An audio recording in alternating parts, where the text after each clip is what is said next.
Fala galera, Thiago Bessias trazendo esse livro aqui para vocês.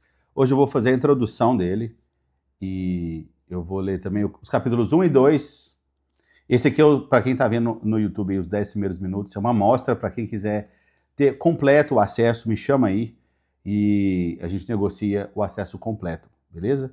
E para vocês que estão recebendo o vídeo inteiro, vocês sabem quem vocês são. Muito obrigado, se inscreve no canal, dê o like aí, comenta. E é isso, vamos lá. Se você tem o PDF ou o livro físico, acompanha comigo. Eu vou fazer a leitura, eu não vou traduzir tudo. Eu vou traduzir algumas coisas e a gente vai interpretando algumas coisas também. Lembrando que as palavras que eu vou destacar, eu já separei elas no PDF e já mandei para vocês aí. Então pode imprimir, ou acompanha impresso ou no computador, ou acompanha com a leitura junto comigo, ou acompanha só a videoaula mesmo, vai ouvindo, vai prestando atenção, repete as palavras que eu for destacando em voz alta, e se for ver depois também, vocês vão, eu acho que é melhor, assim, você senta, lê, pega o PDF, dá uma olhada, vai estudando, e depois se você vê a videoaula pode ir esclarecendo melhor. Mas independente, né? Não tem importância se você estiver vendo a videoaula primeiro, antes de você pegar para ler os capítulos, tá bom? Então, The Little Prince. O livro é esse, The Little Prince. Esse é um livro que foi escrito por Antoine de Saint-Exupéry. Meu francês está demais, hein? Esse cara aqui escreveu um ano antes dele falecer. Lá no PDF que eu coloquei umas informações extras lá. Quem foi esse cara aqui? E quem foi o cara que ele fez a dedicatória? Aqui, ó. To Leon Werther. Werth. É tipo isso. Werth. É o nome, então, dependendo da pronúncia, muda um pouco, tá? Mas ele foi um amigo do Antoine, tá? Lá no PDF tem um conteúdo extra lá para vocês, beleza? Então, olha só. Vamos pegar aqui. To Leon Werth. Ou Werth é o nome. Então, bora lá. Ó. I ask children to forgive me for dedicating this book to a grown-up.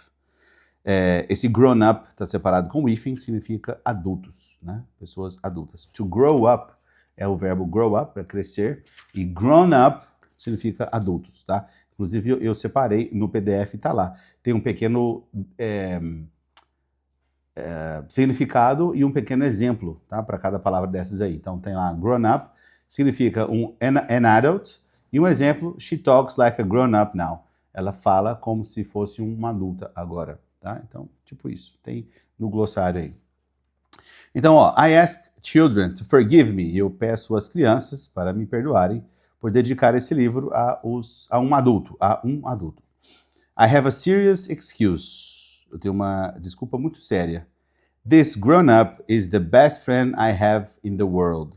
Esse adulto é o meu melhor amigo que eu tenho no mundo. I have another excuse. Eu tenho uma outra desculpa. This grown-up can understand everything, even books for children. Eu tenho uma outra desculpa. Este adulto, ele pode entender tudo, até mesmo livros para crianças. I have a third excuse. Eu tenho uma terceira desculpa. Excuse, tá? A pronúncia aí. He lives in France. Ele mora na França. Where he is hungry and cold. Onde que ele está com fome e com frio.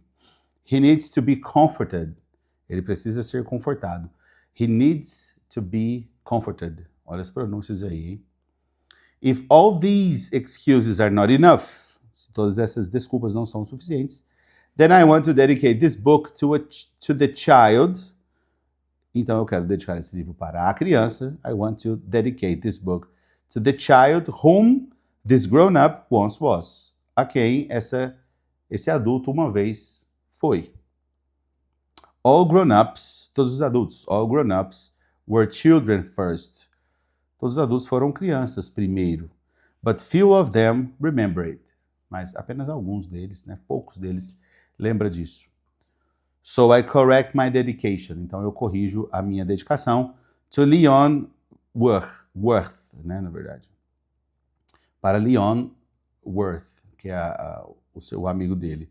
When he was a little boy, quando ele era um pequeno garoto.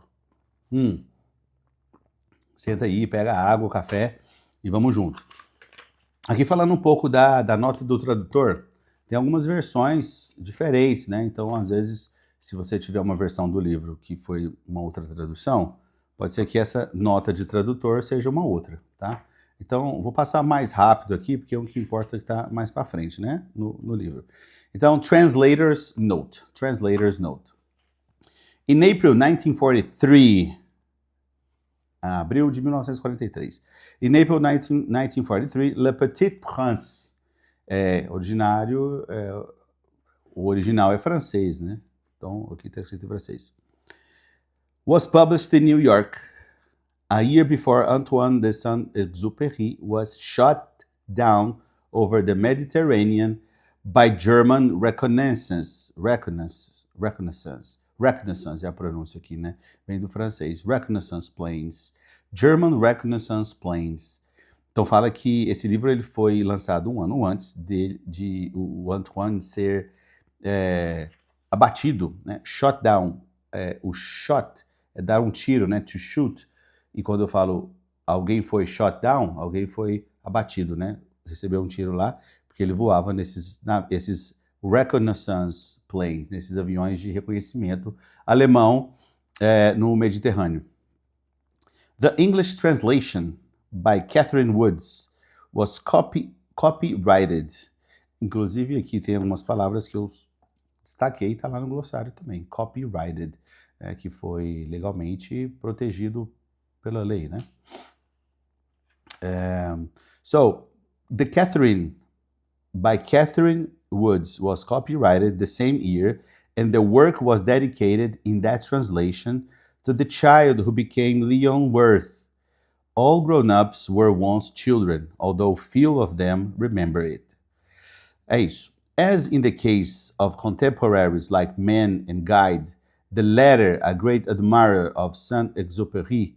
Ele fala que no caso de contemporâneos como Mann and Guide, né? The latter aqui é o último, o segundo. Então falou de duas pessoas, Mann and Guide. Então the latter, o último, o segundo, quer dizer, Guide, foi um grande admirador do Saint-Exupéry. New versions of canonical translations raise questions. Nas versões das traduções canônicas levantam perguntas, tá? Lembrando que eu tenho aqui no glossário também, tá? Deixa eu ver aqui. Aqui.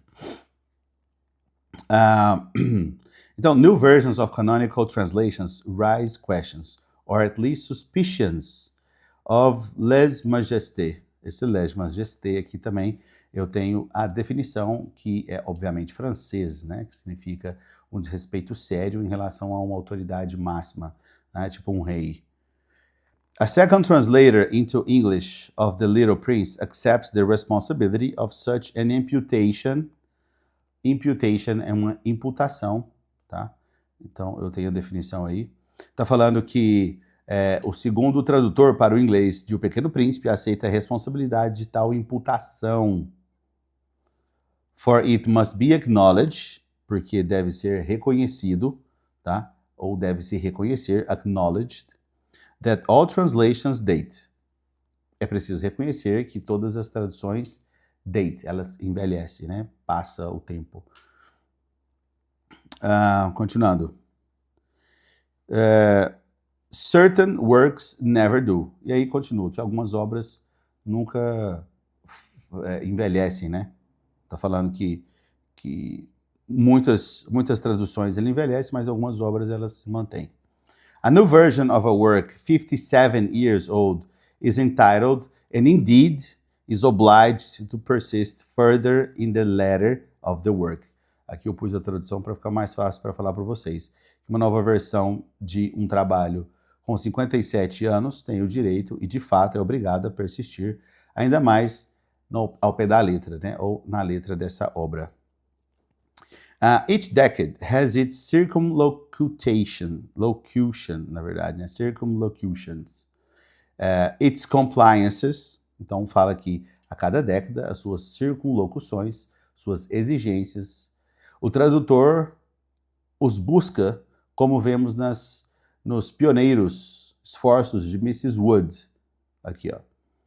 Então, each decade has its circumlocutions, its compliances, The translator seeks these out, as we see in Mrs. Wood's pioneer endeavors. Falls back on period makeshifts rather than confronting the often radical outrage of what the author, in his incomparable originality, ventures to say. Então, Mrs. Woods aí, né, recaindo em imprevistos do período, em vez de confrontar a frequente indignação radical daquilo que o autor, em sua incomparável originalidade, se aventura a dizer. Continuando.